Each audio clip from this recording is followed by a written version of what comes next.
Okay, so we're very happy to have you here.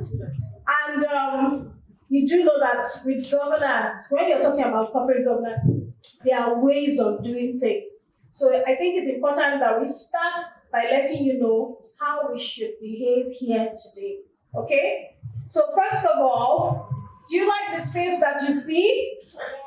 Can everyone say thank you to our sponsors? Say thank you, sponsors. Thank you, sponsors. Thank you, B&I. Thank you, B&I. One more time. Thank you, B&I. Excellent. B&I is an amazing law firm and they have been very good to us. My name is Eko Chairman, ICSAN Lagos State Chapter. Adebola Babatunde is my name. I'm the Vice Chairman, ICSAN Lagos State Chapter. Julie Bassi, Mobilization Secretary, ICSAN Lagos State Chapter. Ufuma Mamuke Ogesu, Assistant Publicity Secretary, ICSAN Lagos State Chapter. Irene Atto, Publicity Secretary, ICSAN Lagos State Chapter. I am Clementina Ramsey-Osere. I'm the Treasurer at ICSAN Lagos State Chapter. Give us a round of applause. Okay. Without wasting too much time, we need to now move on to the first panel session. For those who attended last year, did you have fun? No, you're not saying it like you did. Did you have fun? Yes! Yes, we did. So I'll explain to you guys what happened last year. We had a panel discussion. We had them sit right here at the head of the table. But then, the people who were sitting in the audience were on fire. So it was not like a panel. It was like a family discussion where everybody had their say, right? If you were here last year, is that correct? Yes! Yes. In fact, some people that were in the audience were saying so many things that was now leading us to other branches and corners in the conversation and make the conversation very enriching and insightful. So we expect that would also happen today. So don't think that because you are in the audience, then the entire talking is supposed to come from this part of the table. It's supposed to be an engaging session. If you came here thinking, I'm just going to sit down there because my mommy or my daddy or one auntie or one uncle told me that there's one event I should go, and I'll just go and sit down there. Whatever they say is not my business. Please, that decision should change right now because me, I'm going to call you. And I can tell from the look on your face. And once I see that attitude that it is you I'm going to call, and trust me, you will enjoy this conversation so much that you will want to contribute. So give yourselves a round of applause ahead of contribution. Corporate governance conversations seems like conversation that is meant for adults, right? But no, these kids, all of you here, you are bridging that gap to say, no, corporate governance is not an adult thing. It also concerns us. And last year we talked about responsibility, right? We talked about the things that we can do to make an impact in society. And in the course of our discussion last year, a very interesting discussion came up. And that was about the fact that we see a lot of school-age children selling on the streets, and nobody does anything about that. I'm sure that those that attended last year left with that burden, knowing that, at least, even if it's not a burden per se, with the knowledge that if you see a child walking on the street, you see a child walking in traffic, it is not normal. So today we are also going to have that kind of mind shift. And there are some things that have been happening maybe around us in schools, even at home, or in places where we have young people that are not normal. This conversation is channeled towards breaking all of those barriers that sort of clog our view or clog our understanding of how these things can impact you, how it can impact me, and why we should protect ourselves and why we should act. So these people that are going to be coming are just going to be leading the conversation, but at the back, we are going to be supporting them by even asking probing questions and opening up insights that will enrich the discussion. So please, as I call them, give them a round of applause, encourage them until they sit. Do we have a deal? Yes, we do. Okay. So the first person on the list is Osa Sele. Please give her a round of applause. Behind you there. Go, Chancellor. Go, Chancellor. Go, Chancellor. So the next person is George. Thank you. The next is Fadil. Go, Fadil. Go, Fadil. Go, Fadil. Go, Fadil. Welcome. The last on the list is Paradise.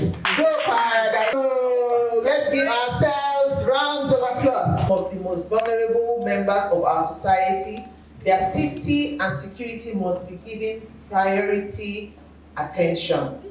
Therefore, there must be deliberate and clearly defined standards of responsibilities for facilities that cater to them. To ensure effective security, there must be a couple of things. Now, to just put some light into what I've just read, we know that security and safety is very important. Now, imagine in your head that you are hearing bombs, you are hearing gunshots. Will we all be able to sit as calm as we are seated now? No. That is because in chaos, there will not be calm.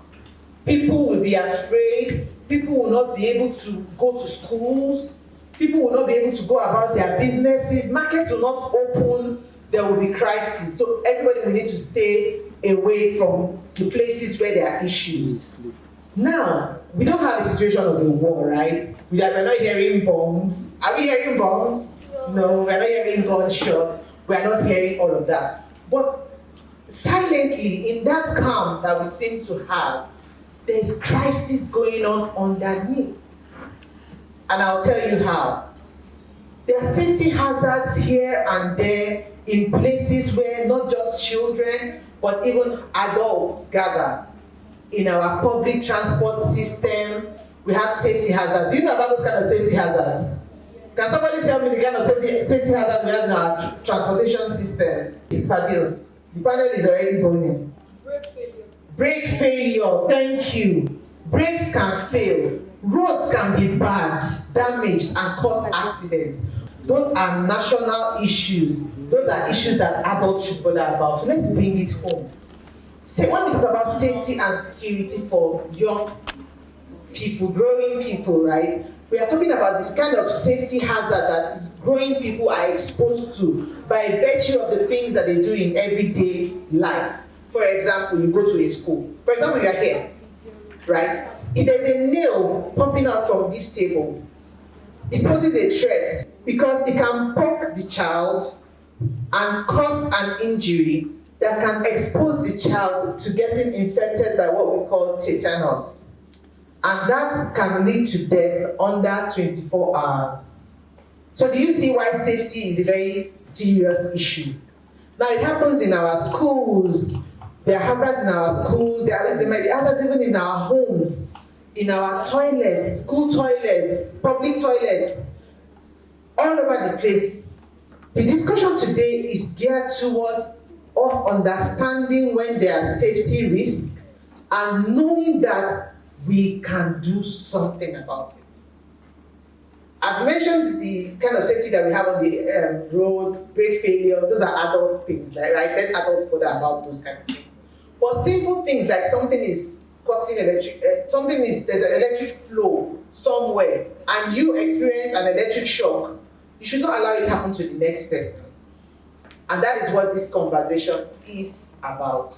So I'm going to read quickly the things that we must do to ensure that there's effective security around children. The first thing is that there must be clear standards, conduct, risk prevention, and global benchmarks. In Lagos State, for example, there are safety standards for schools. There are safety standards for hospitals, for churches. There are standards that the laws have put in place for people in all those kind of places, even in your homes. There are safety standards that you are supposed to observe. But the problem is a lot of people do not follow standards. And that is why there is need for action.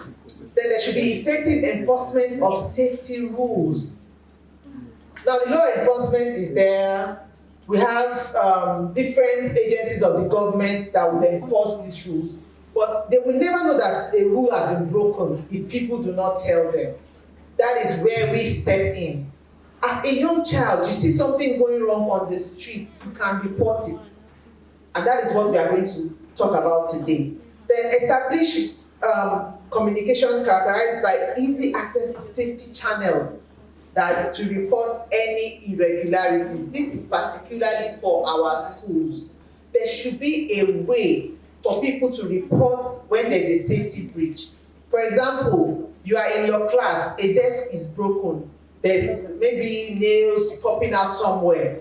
There should be a system for you to say, oh, this can cause an accident, this can injure someone, and for you not to just report and leave it, to ensure that something is done to remove that safety hazard. It might be safety posed by the presence of someone that is dangerous, maybe a pedophile or someone that tried to do something wrong to you. You don't keep quiet and just say, oh, I'm out of that person's space.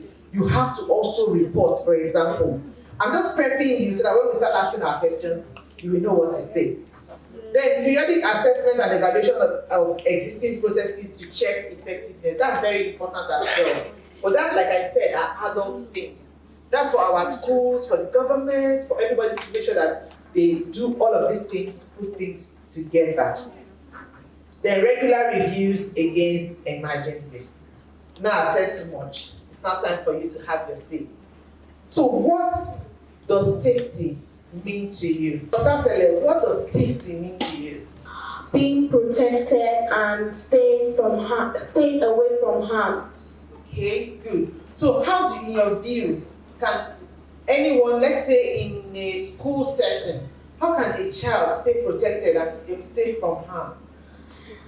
In schools, a child can stay protected by staying around people, because anyone that wants to harm them cannot harm them in public. Okay, good. Corporate governance as a driver of security and safety at school. So, do you think that security is different from safety? Yes. Okay, so what's the difference? Security means staying in a place where it's safe. Okay. Safety means being away from danger. Okay. Security, safety. What do you think the difference is? Okay, Osasele. The difference is safety means staying in a place that is protected and you're away from danger. Meanwhile, security means creating measures to make sure you're safe. So, without safety, there will be no security. Okay? Yes. Thank you. Stay away from arm's way. You don't put yourself in a situation where you can get harmed. And security means the measures that are taken to make sure that you are safe. Now, let me now say, all of you here, is any of you in secondary school? Any of you in secondary school? George, are you in secondary school? Okay, your son's in secondary school? Primary. Okay, Paddy, primary. Okay, Paddy, you're going to secondary school by September. Okay, Paradise primary school, right? Okay, good. So, now, what are some of the dangers that you see in your school? Based off what I've explained, the things I've said earlier on, what are some of the dangers that you've seen in your school that you think should change? And this is not a question only for the people on the panel, even for us all seated in the audience. What are the things that the safety hazard that you have seen in your school that you think should be changed? Go on, Paddy. Wild dogs should not be allowed to wander about the school premises. Okay, wild dogs. Do you have wild dogs in your school? Okay, that you're just citing an example, right? They always pass around your school. Oh wow. Okay. Okay. So, but do they wander around without adults, without anybody holding them? Without anybody holding them? They are wild. So, what do you do? Have you done anything about that before? To whom? To the principal. So what did the principal do? Okay, he will add security measures to protect the children in the school. Okay, Paradise, your hand was up.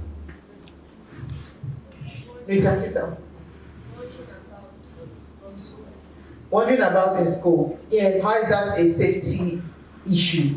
Because if you wander about now, you can get lost and you don't know your way out, and nobody will know that you can't find yourself. Okay, so that means you take personal responsibility for your safety by not wandering about the school premises. Yes, Nathan has his hand up.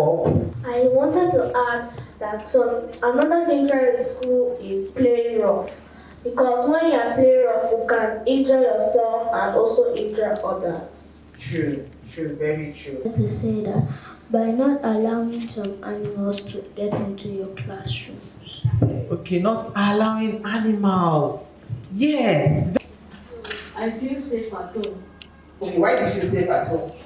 Because somebody mature enough can come and help me if there's danger somewhere. Okay.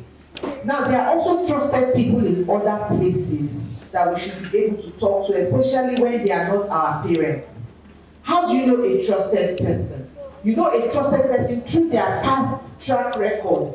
Someone who has been kind to you before, someone who you have seen show acts of kindness to someone else before. That is a trusted person that you should go to when you need to feel safe. Now, let's also understand that most times, safety issues will happen outside our homes.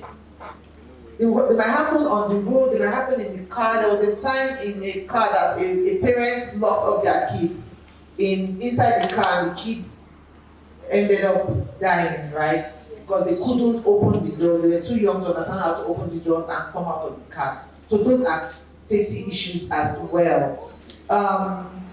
Whose duty is it to keep our schools safe? George?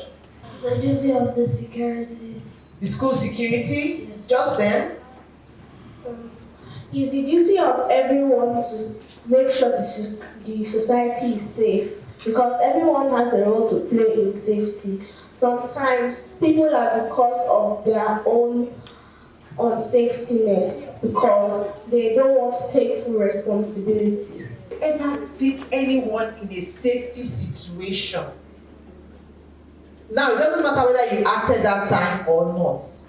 But can you now, based on all that we've discussed, can you reflect and tell us of one safety and security incident that you experienced and how it went? There was one during assembly when somebody fainted, and what we did was pause everything and we called the teachers to help carry the person to the medical center, because a medical center is near to school. What happened in our school? A playground, the person was swinging, and before you know, the person fell backwards and fell down. At that moment, we paused and took the person to the sick bay. A person was swinging, a person was jumping up and down. So the person now mistakenly hit his hand. He broke his hand. Oh, wow. He was taken to the med. We acted quickly. We went to the principal and told him. My friends helped me to carry him. Okay. So they took him to the medical center, which was nearby. Okay, very good. Now, one of the things you never do when there's a safety situation is what?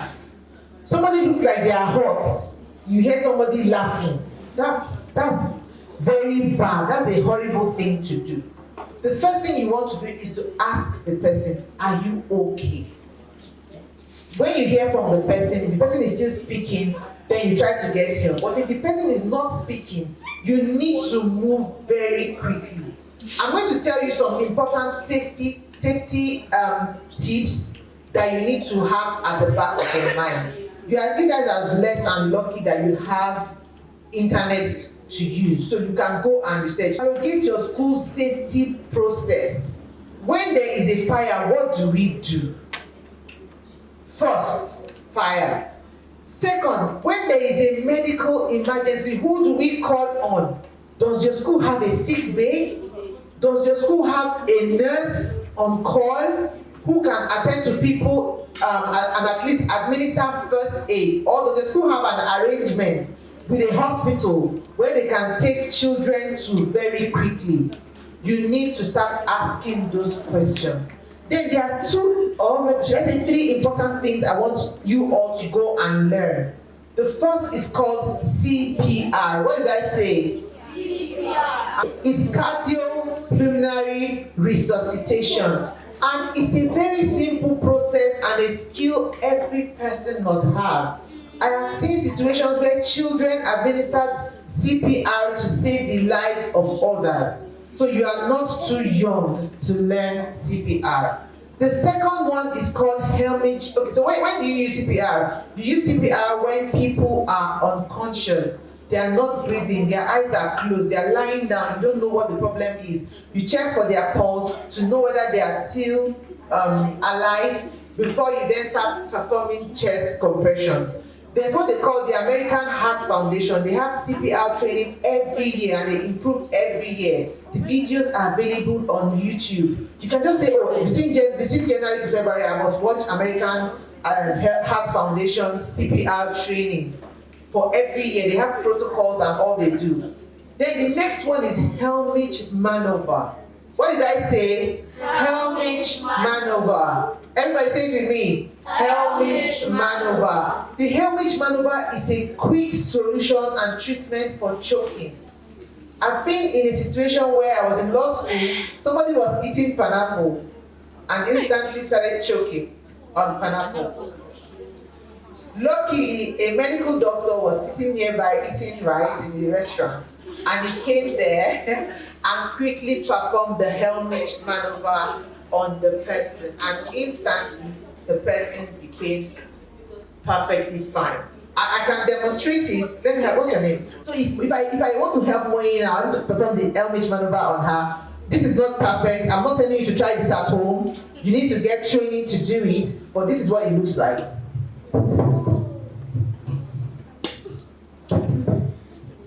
Then I'll put her down and hit her back until I see something come out of her mouth. Because the obstruction that is causing the choking must come out. But like I said, you are kids, right? But you can start paying attention to these things. You never know the day it will come handy. There are times when, you can sit down, thank you, Marie. There are times when people are unconscious. You can't perform helmet maneuver on them. So that's when CPR comes in before you then go to helmet maneuver. But all those are complications that the medical experts, those are the things that you will learn when you go and watch YouTube. So there's a world of knowledge for your generation. You don't have any excuse to be ignorant. There's so much information out there. Learn, and you never know the day when it will come handy. How many people can use fire extinguishers here? Fire extinguishers, brilliant. Fire extinguishers. You know how to use a fire. That's very important. That's an important skill you should also learn. As you go home, you know I've sent you messages to your schools. I'm also sending you messages to your house. Every home should have a fire extinguisher. Hello? Have you heard the story about playing roof?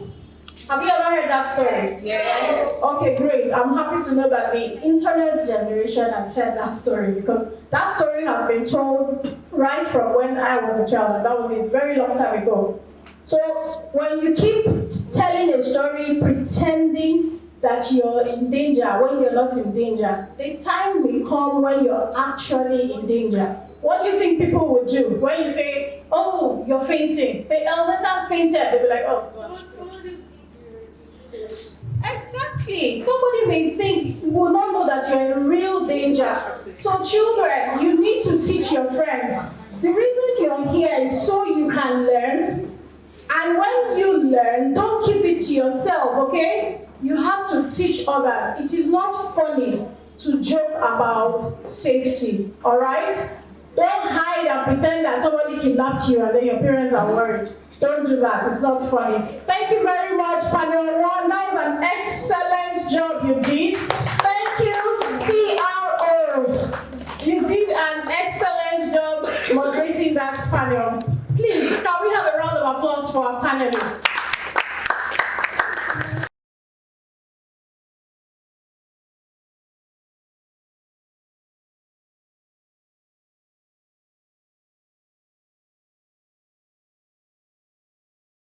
So our topic for this morning is corporate governance as a driver of safety and security at schools. And we have our brilliant panelists here. And they are prepared to get into this discussion about safety and security of young people at schools, at churches, at playgrounds, at parks, wherever you may find yourself. When we use the word school in this context, we are referring to any place that children gather, anywhere that children spend time in will qualify, because if we move you from your school and move you into another space, we have to ensure that that space has the same level of security, the same safety standard as your school. So it's not just the school we're talking about. So now, without taking more of your time, our panelists are going to be discussing this topic, corporate governance as a driver of safety and security in schools. Let's even pick the word driver. If we're talking about a driver, who is a driver? The driver is a person or thing that influences a particular policy or behavior. Excellent. I feel like when you see a driver, like maybe a determining factor for like an action. Excellent. And that means a driver is an influencer. I know you've heard the word influencer, right? Yes. You know who influencers are? Influencers are people who inspire change in others. What do you mean by influencers? An influencer is someone who promotes an idea, someone who influences change, someone who moves emotion, who keeps things moving. And that brings you, it now brings you to the point that you should be following the right influencers. Is that not so? Because one who influences you impacts your future, impacts your life. Anyone that you copy, anyone that inspires you, anyone whose ideas interest you is definitely going to influence your behavior, your belief, your outcome, because however you act is going to bring an outcome. So you want to be following the right people. That is the reason why ICSAN does what it does. We train people in corporate governance. Now let's get into the subject of corporate governance. Our panelists, what do you understand by corporate governance? Tell us in your own words. Corporate governance is the machinery behind a company, behind a group of people, a society. This is the workings, the behind workings, what makes your company work. The people who set the policies, the people who set the rules and regulations, the people who are in charge of everything that goes on in the day-to-day workings of a business. That's what I understand by corporate governance. Thank you very much. Corporate governance, the workings, the back end, the engine room, the people in control, the decision makers in every organization, in your society. And I know when you think of people who are in control, you first think of our presidency, the government house, the governors, the National Assembly. Yes, they're all part of governance.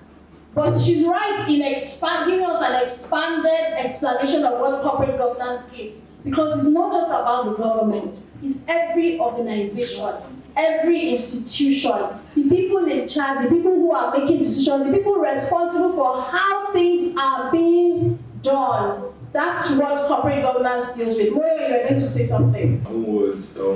Corporate governance can basically be defined as the norms or rules which are put in place and like we see govern or guide how an organization or a corporation should run. Excellent. And by norms we mean the way things are done, right? Because whenever you go somewhere, like if I came to visit you at home, for example, Fadil, imagine if I wanted to put my feet on the TV. You see the way you made your face? Because it's something that is not done. That's out of place in that space. You have rules. You can't put your feet on the wall. You can't put your feet on the TV. You cannot put your glass of water on top of the couch, for example. So there's a way things are done. That's what governance is about. It tells you how different things are done, where what should be put where, and all of that. And these are rules, norms. That is what? Is it peculiar to just a particular set of people? Rasine? I said I think that it's only the leader process. Excellent. The employees.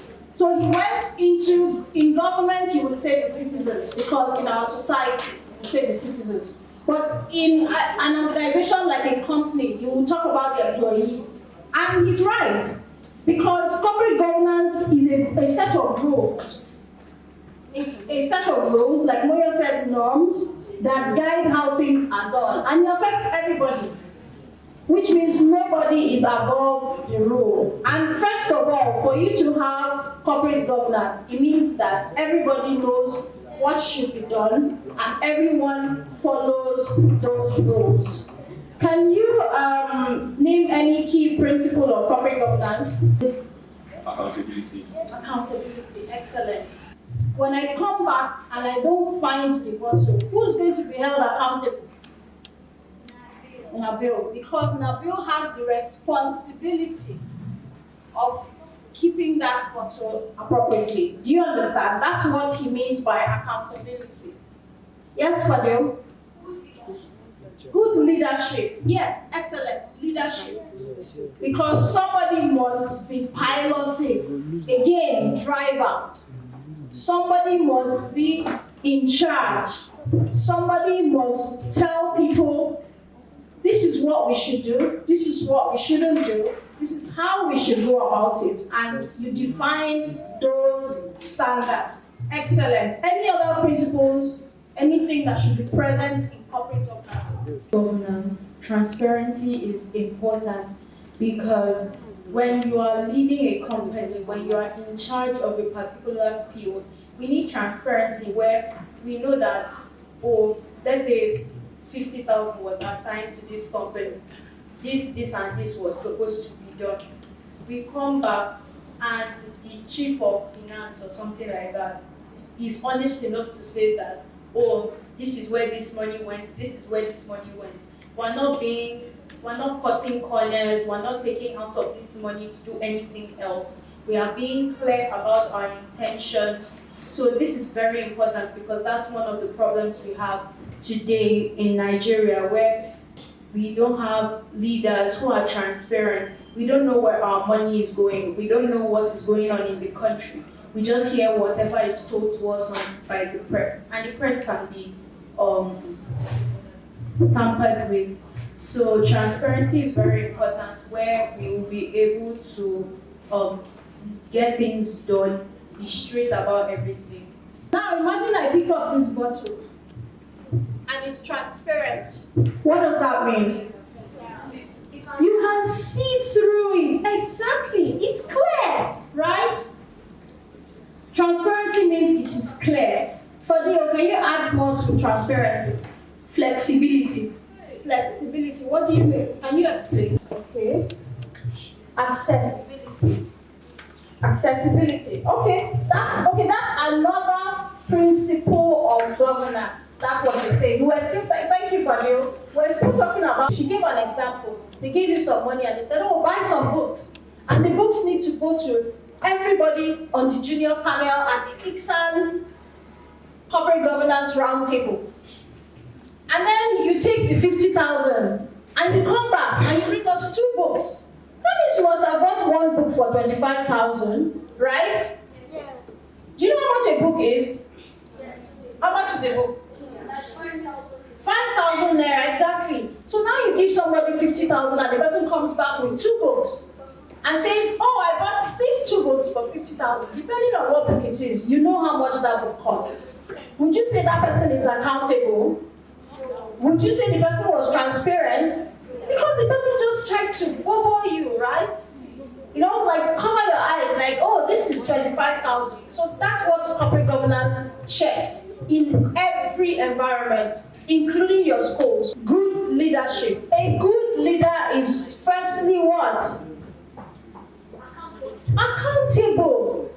A good leader is accountable because accountability means you are humble. You know that this position of leadership they gave me, somebody puts me there, right? And that means I have to give account to the people who gave me this task. If your mommy sends you on an errand, would you just go and do what you like? Would you come back and say to her, oh yes mom, this is what you said I should do? So accountability means when you vote for a president, for instance, when you choose your prefects, for example, when you have your principal whose responsibility it is to ensure that things work in your school, they should be held accountable. And that's the purpose of us being here today. Yes, we are going to be discussing leadership, accountability, responsibility, transparency in the school environment. Do we understand? That's what our panel is discussing. So moving on to the next question. We have talked about the principles of governance. They have mentioned transparency. They've talked about accountability. They have talked about good leadership. They've talked about, what was that you said? Accessibility. Excellent. So you should be able to reach your leaders. Accessibility says that you should have access to your leaders because that's how you get things done and you get the kind of change that you want. So transparency is a key principle of corporate governance. We've established that here. So I want to ask our panel, do you think transparency is important in schools management? Because in like situations of crisis in school, let's see, oh, a child got injured or there was a robbery, everyone can like be held accountable. They'll ask, oh, who was there when this happened? How did this happen? And like everyone that was like involved in this crisis can be able to like take responsibility for their actions and like say that, oh yes, I was there when this happened. Yes, I did this. Yes, I did that. Excellent. In terms of transparency in school environment, if something happened, it should be clear. There should be no cover-ups, right? Because if you ask Mr. A, if I walk in here and something happened and then say, what happened? William, what happened here? What William tells me should be what Moyo tells me if they were in the same space, right? It should be what Nabil says and what El says, and then it should be confirmed by El Nitha, right? If we all saw it happen.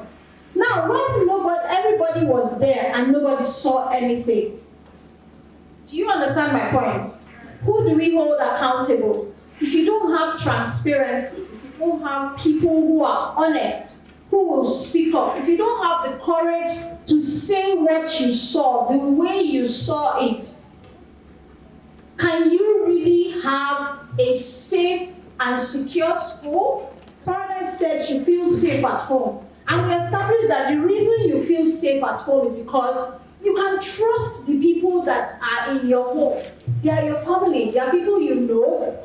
They are people mostly they are people you know. So that's the first thing that should tell us that it is important to make sure that the level of safety you have in your home, how safe you feel in your home, you should feel that way in your school.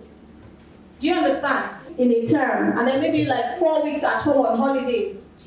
So that's the first thing that should tell us that it is important to make sure that the level of safety you have in your home, how safe you feel in your home, you should feel that way in your school. Do you understand? You should be able to talk to someone if there's a problem.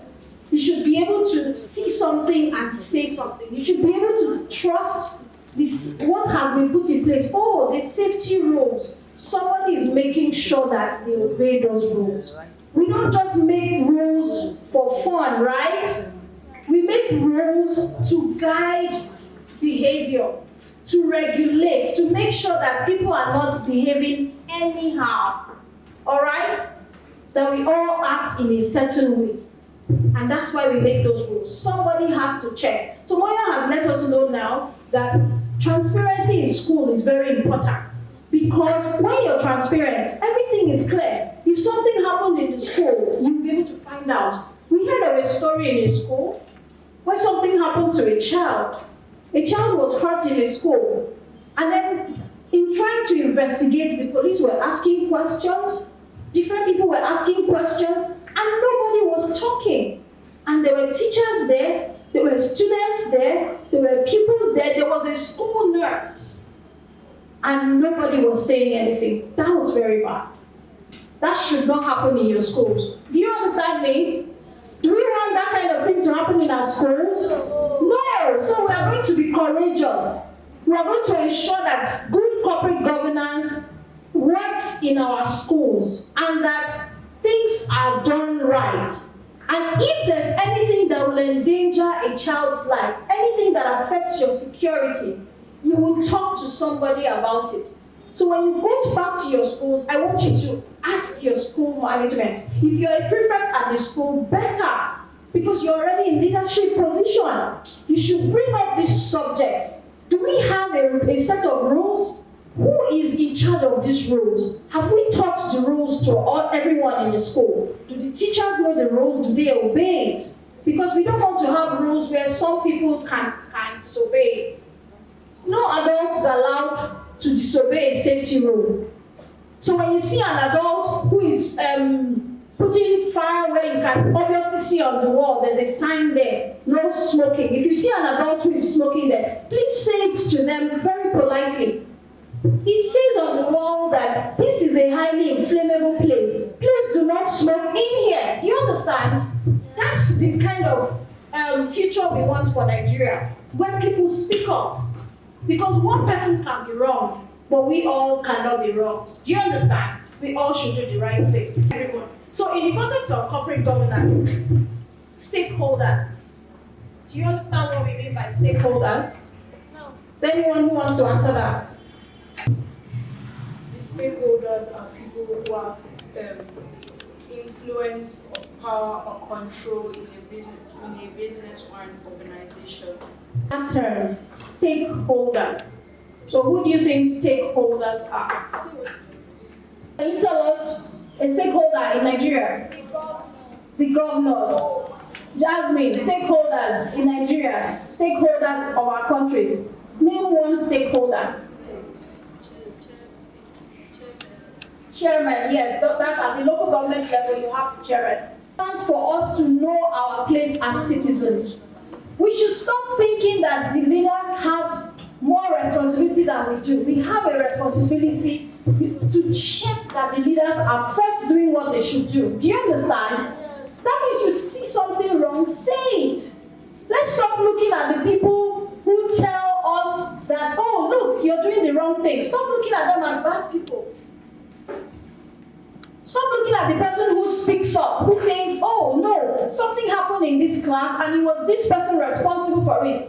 You cannot tell that person the person is wrong because that's the person doing the right thing. Okay?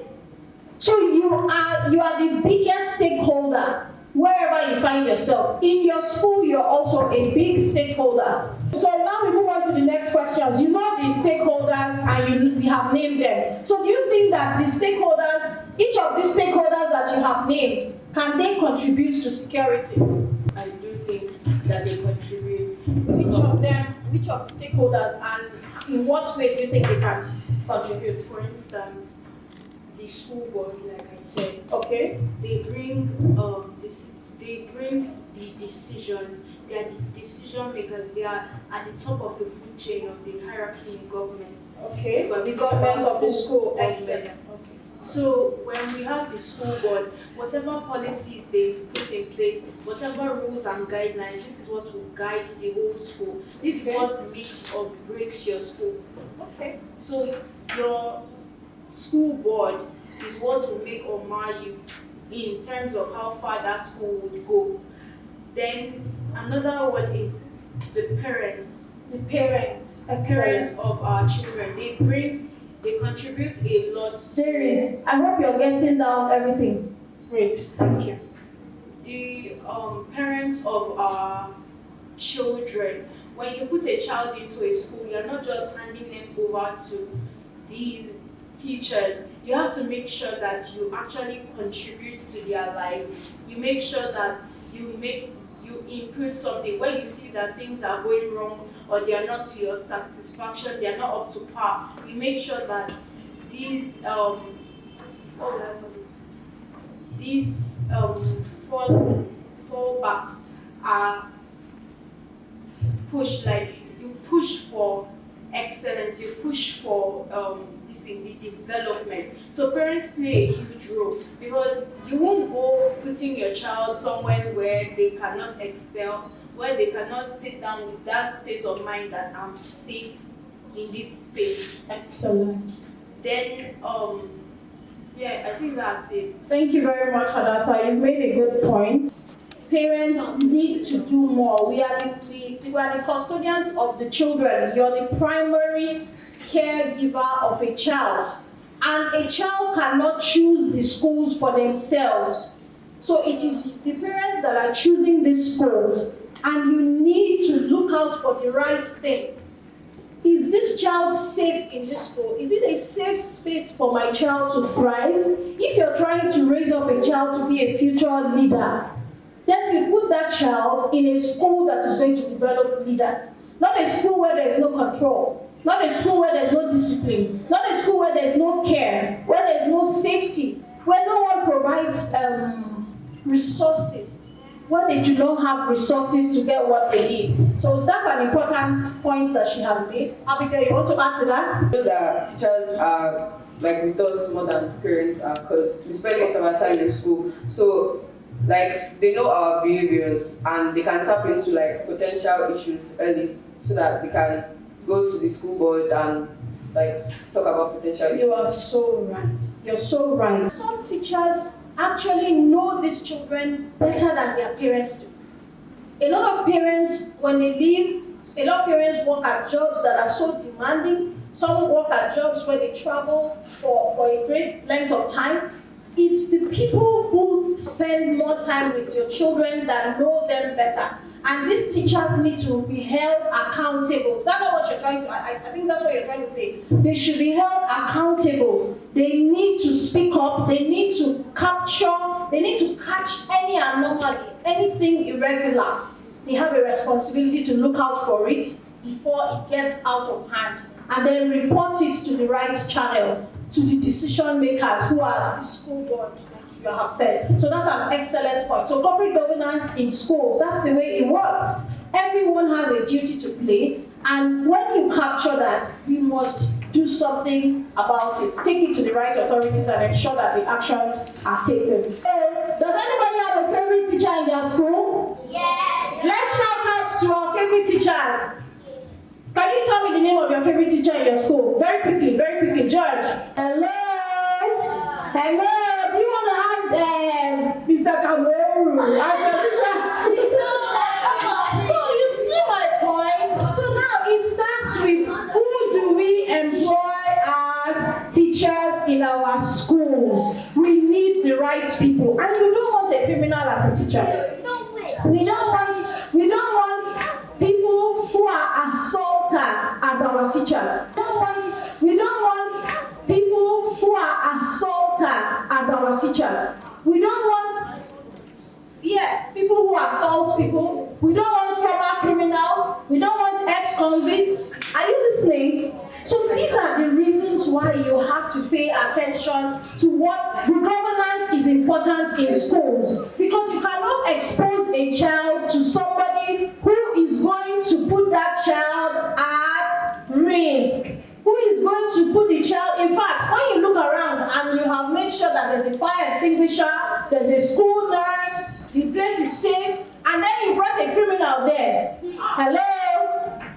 So what will be the problem? It means that what is unsafe is even the teacher. Do you understand? So we need teachers who truly care about our well-being, teachers whom we know their backgrounds, and they have good records. That's what corporate governance does for us to ensure that we are safe in our schools. Let's go quickly to the next question. So we've talked about why we think accountability is important in schools, because it helps us to do the right thing and it helps us to hold these people accountable. Then we've talked about the role of the school board in ensuring that children have security because they are the ones who are the decision makers. Hadassah mentioned that on the panel, that the school board are the decision makers. So that's the role that they play. So accountability is important because when people know that we will ask them questions, that we will hold them accountable, that we will then they will behave themselves. That also make sure that they do what they're supposed to do. So as a student, what is your contribution to your school governance to ensure a safe environment? By enforcing the terms accountability and transparency, meaning that if something happens, like a situation whereby it's puts different people in trouble, or it's hurt somebody, you have to be able to take responsibility for the action if you're the one who caused it. You point one finger at someone and say, you are wrong. Where are the other fingers pointing at? You. At yourself. So you need to look inwards, okay? So he has talked about accountability being responsibility and self-accountability first. So obey the rules. He mentioned that we have to keep to the terms. So when you are admitted into a school and you are told these are the rules, don't do this, then it's simple. Obey those rules. That's how it starts. Don't hang out with people who disobey those rules. That's the second thing. 3, don't encourage the people who disobey by not talking about it. So if you see someone is breaking a rule that can impact your safety and expose you to danger at school, please speak up about it. What do you have? That's our final question. What do you recommend? Looking around in your own school, what would you recommend to your school leadership for this physical and emotional safety of students in the school? Safety checks. Sorry? Regular safety checks. I feel there should be more like understanding officials in the school because most students don't speak up because they feel like they'll be shut down or like they won't be listened to. So there should be like better communication between students and like authorities in school. That's an important. There's something called a witness protection program. Have you heard of that before? Yes. You see it in movies when there's a very critical case and somebody is talking about it. The person that wants to give that evidence, they will put that person in Aso Rock, a place that is tighter than Aso Rock, to keep that person safe because that person is very valuable and is going to give him an information that is important and critical to solving that case. That's what we should do in our schools, and that was suggested by Moyo, and I totally agree with him. Thank you very much, Moyo, for that important point, because we need to protect our whistleblowers. In corporate governance, that's called whistleblowing. Whistleblowing is when somebody goes out of their way to tell the truth about a situation. And we need to put a channel in our schools where children can communicate freely. They can talk about what is wrong and without being afraid. And he has made an important point that many people don't speak up because they feel like they will be punished for it or they'll be victimized. Something will be done to them so they will not speak up even if they see something. So we need to improve our communication channels in schools, and that's the purpose of good corporate governance in schools, and that's how we're going to do it. Now, one more thing, recommendation coming from Racine. I saw your hand up.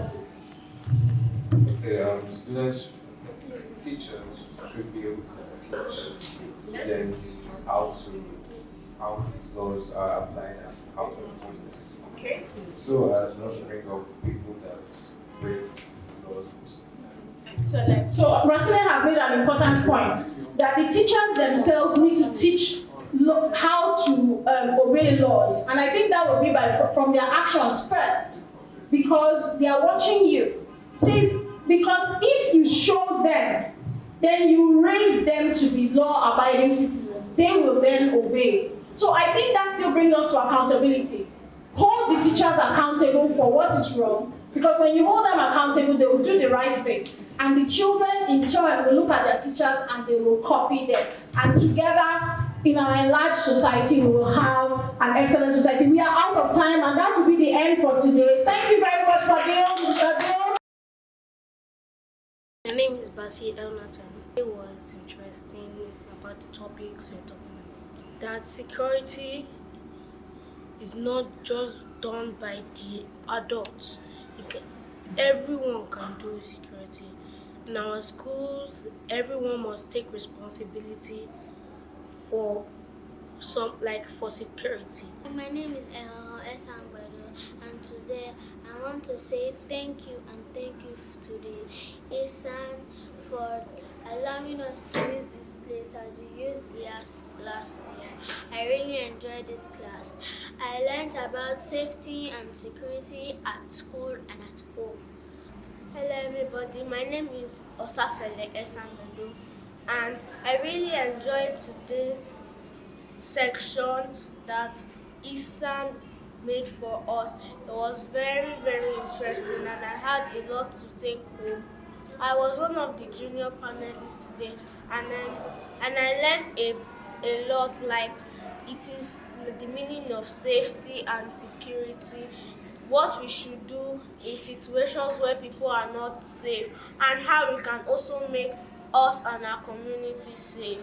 I really appreciate ICSAN and also the BNI for this very interactive section. Guys, I'm Hadassah. Today I attended the ICSAN Lagos State Chapter Roundtable for Children's Day with the title Corporate Governance and Security Measures Within Schools. Today I really enjoyed the panel discussions that took place, the general atmosphere of this place, and I'm really looking forward to more talks that go in depth on how children can help in corporate governance by next year, how we can improve the world. So hope to see you at our next roundtable. Bye. I'm Adubola Babatunde FCIS. I'm the Vice Chairman of ICSAN Lagos State Chapter. So today we have the Children Corporate Governance Roundtable. This is the second edition of it. We usually hold it annually around the Children Day. So today we just finished the second edition of the event, and the theme for this year's roundtable is corporate governance as a driver for safety in school. So overall, I will rate the program as very successful, and the participation of the young people, I'll call them, in the program is very impressive, considering their age, and I'm impressed at their exposure and the level of their understanding. They really demonstrated the fact that they are abreast of what's going on in the society, and they expressed their desire as to how they want the society, their school environment, and the nation at large, how they want it to be. My name is Irene Atto. I'm Publicity Secretary at ICSAN Lagos State Chapter. Well, I think it was a very interesting session, because it's always an interesting session with children. Children, you cannot censor them. They speak from their heart. So which is why for us, every time we have an event like this and we bring children, it's totally unscripted. We may guide them, you ask questions, and they speak. And today they did not disappoint. It was everything that we expected, and the panelists were brilliant, they were articulate, and we were so impressed with the level at which they went into researching the topic, because we gave them the subject and we gave them guidelines, and they came out and they excelled. They did exceptional. So we're very proud. We are very proud to know, because children are the future of our country.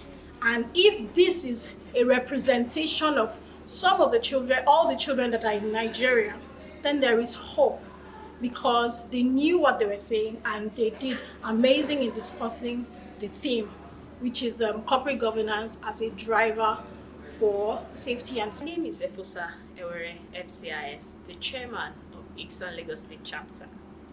We just concluded our session for today, which is Corporate Governance Roundtable Children's Edition 2.0. We had one of this same event last year, and we hosted another one this year.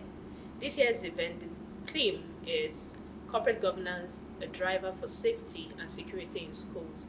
We had over 30 pupils from various schools attending this event today, and it was an enlightening one. We had two sessions, the junior session and the senior session. I could say, and I can confidently say, that today's session was way better than the one we had the previous year, and we hope to have a better one in 2026. See you there.